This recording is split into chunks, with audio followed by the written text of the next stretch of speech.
Hello viewers, welcome to my botanical bliss. আশা করি আপনারা সবাই ভালো আছেন, আমিও ভালো আছি।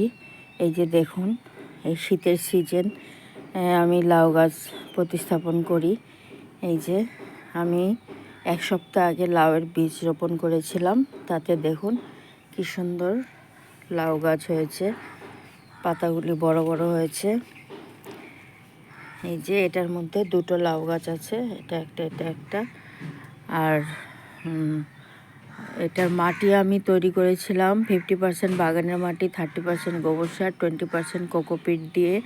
অবশ্যই কোকোপিট দেওয়ার চেষ্টা করবেন আপনারা, তাতে গাছে জল ধরে রাখার ক্ষমতা রাখে। আর ভার্মি কম্পোস্ট বা গোবর সার দিলে পাতা সবুজ এবং সতেজ থাকে। এই যে কি বড় বড় পাতা হয়েছে দেখতে পাচ্ছেন, এবং সবুজ এবং সতেজ আছে। এই যে এখান থেকে পুষি ছেড়েছে আবার। আমি 10 পাতার পরে, লাউ গাছে 10 পাতার পরে ডগা ভেঙে দিতে হয়, এটাকে 2G কাটিং বলে।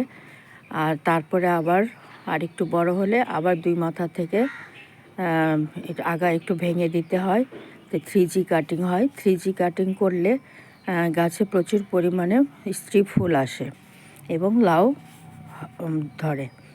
আপনারা এভাবে এই শীতে ছাদ বাগানে লাউ গাছ রোপণ করতে পারেন। ভিডিওটি ভালো লাগলে প্লিজ সাবস্ক্রাইব করবেন, সাবস্ক্রাইব করে আমার পাশে থাকবেন। আজকে আসি, টাটা।